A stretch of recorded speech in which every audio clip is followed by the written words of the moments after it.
Are you entertained? I don't know. Are you? I often ask myself the question, am I entertained by what's going on at Norwich City at the moment? Am I entertained? Was I entertained with Dean Smith's football? No, not particularly. Was I entertained by David Wagner's football? Rarely. Am I entertained by Johannes Torp's football? Absolutely. Am I entertained by Ben Napper's transfer dealings? My goodness. I am more than entertained. We'll be getting into the January transfer window in this video. It was a busy deadline day. I've not said that too often on the channel over the past few years, but it was. And the busyness was a good kind of busy as well. Also, stay locked in to Talk Norwich City over the next few days, few weeks, few months. I promised to you guys that 2025 was going to be a big year. It's shaping up exactly like that. On Wednesday, the 5th of February, we have an exclusive podcast with Gabriel Sara dropping on the channel. It's the first time he will have said goodbye properly to Norwich City fans. It's an hour long, lots and lots of juicy stuff in there. Gabriel Sara, phenomenal player, big transfer fee out of the club. He speaks to Chris exclusively on the TNC podcast, so stay locked in to the TNC YouTube channel and Spotify and all of the other good things over the coming days. Let's talk transfers for now, though. It was as I said, it was a busy January transfer window. I suspect this is the pre-drinks to what's going to be a really chaotic summer of transfer dealings as Ben Napper starts to get his hands on things, as the Atenasios start to funnel some funds into Norwich City, and more importantly, as Johannes Torp really starts to bed his philosophy into this squad. We've seen what he can do with a pretty cobbled together side. I'm really excited to see what he can do with his own squad. There were 5 senior permanent signings. One of those being Ben Slimane, who, of course, was already here on loan. We had the option to buy. We activated that. That looks like a good bit of business. The other 4, 2 of which came on deadline day in the shape of Jacob Wright and Ruairi McConville. 2 young players, one of which from Manchester City, one of which from Brighton. We'll get onto them shortly. And, of course, we spent big money on Matěj Jurásek, who will be playing for Norwich City for the first time this weekend. He will be in the squad against Derby County at Carrow Road. And Lewis Dobbin, who we've already seen plenty of times feature for Norwich City. Let's talk about the deadline day dealings first. That's a mouthful. Thankfully, I'm switched on this evening. Jacob Wright was a very, very last-minute bit of business from Norwich City, a loanee from Manchester City with the option to buy.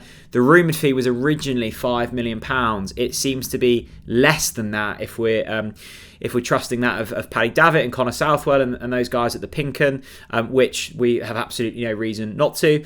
So that looks like a fantastic bit of business. We have finally replaced Alexander Tete after about 7 years as a defensive midfielder. I had a Manchester City fan actually reach out to me earlier on WhatsApp, a good friend of mine, Jack. Hello, Jack. And I will read the messages. He caught me slightly off guard this morning and excited me far too much than I should have been at 8:58 a.m. He put, "Hello mate, hope you're keeping well. Just wanted to say as a City fan, Jacob Wright is some player.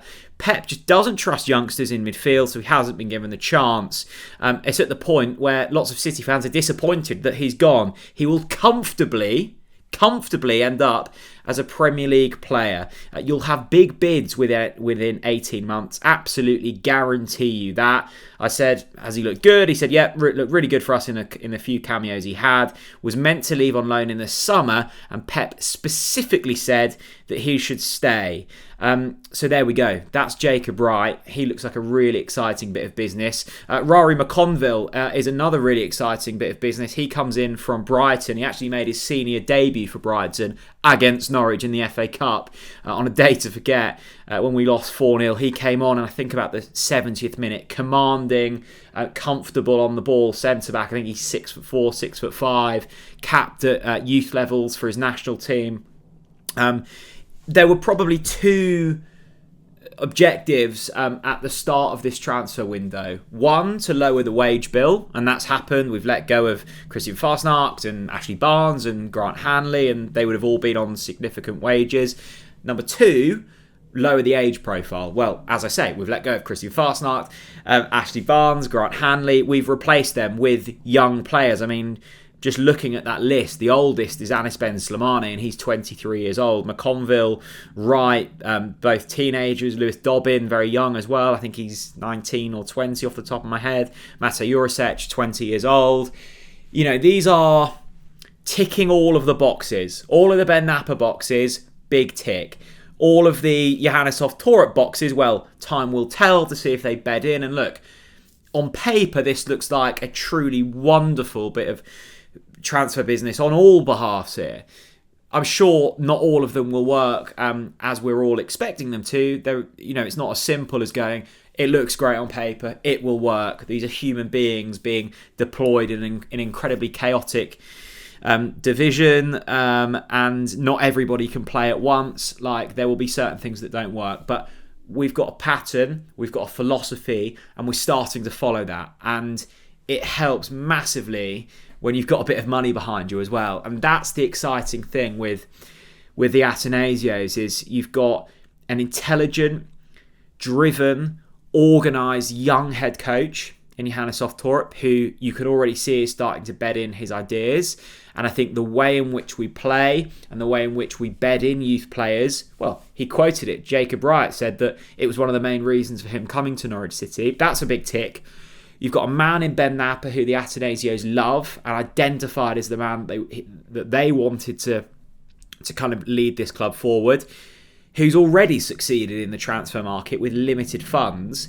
You sprinkle in a bit of American money, a little bit of Atanasio magic here, and you've suddenly got a really nice formula. And that's what we can do. And look, we're still very early on in this regime. And am I getting ahead of myself? Yes, probably I am. I'm getting slightly excited. Why not? It's Norwich City. We're allowed to get excited. But I like the way that we're going. It is felt in the past. And look, under Stuart Webber and Daniel Farker in the early days, the recruitment was great. And, you know, you do go through peaks and troughs as you have different objectives to meet. And it's always going to be tougher when you're trying to survive in the Premier League and you have to look slightly short term. But it's felt cobbled together the last few years. It's felt like we've had a mismatch. It's felt like this is what we've tried to do. But ultimately then we've signed short-term signings, older profile players on chunky wages that ultimately aren't going to be the future of this football club. These are the types of signings I want to see Norwich City make more of. We've already seen it this season. Most recently with Lewis Dobbin, who's come in and made an impact. We've seen it with Lucien Marvo, who I know was a non-league signing. The same with Kellen Fisher. We've seen it in the middle of the park with Ben Slimane. We've seen it with Oscar Schwartau. We will continue to see it under this Ben Napper regime. It was an incredibly exciting deadline day for Norwich City. It's a bit of a non-event in my calendar, mainly because it's been such an uninspiring day for Norwich City over the past decade. But yesterday felt different. Yesterday felt like the start of a new era for Norwich City, an exciting new era. And yes, we're 12 months or whatever into this Ben Napper era, but it's for various reasons it's felt like he's not been able to properly get his teeth stuck into things. That's different now. That's different. Johannes is getting his teeth stuck in. The Atanasios are getting their teeth stuck in, and that's concocting something really nice. Norwich City are 2 points off of the playoffs. This is an opportunity to maybe try and do something in the second half of the season. You've got Marcelino Nunes, you've got Ben Slimane, you've got Matěj Jurásek, you've got Borja Sainz, all returning in the next few days. You add in Ruairi McConville and Jacob Wright into that mix. Why not? Why not? Why can't we get into the playoffs this season? I don't know. Maybe someone can tell me a definitive reason why Norwich City will fall short of the playoffs this season. We might. We probably will. But the squad is building. Norwich City have proven that they can beat good teams in this division, and they've proven when they've got a fully fit 11, even when they haven't got a fully fit 11, they're capable of doing good things. This was an inspired transfer window from Norwich City. Long may it continue. I think this summer is going to be huge. I really do. I think it's both outgoings and incomings. I think there's going to be a lot of player trading, and there's going to be a lot of money spent. They're my early predictions for the summer. But for now, let's enjoy the January signings. It's been a long day. It's been a long few days. But I think things are looking up for Norwich City. Let me know what you think down in the comment section below. Am I getting overexcited? Probably.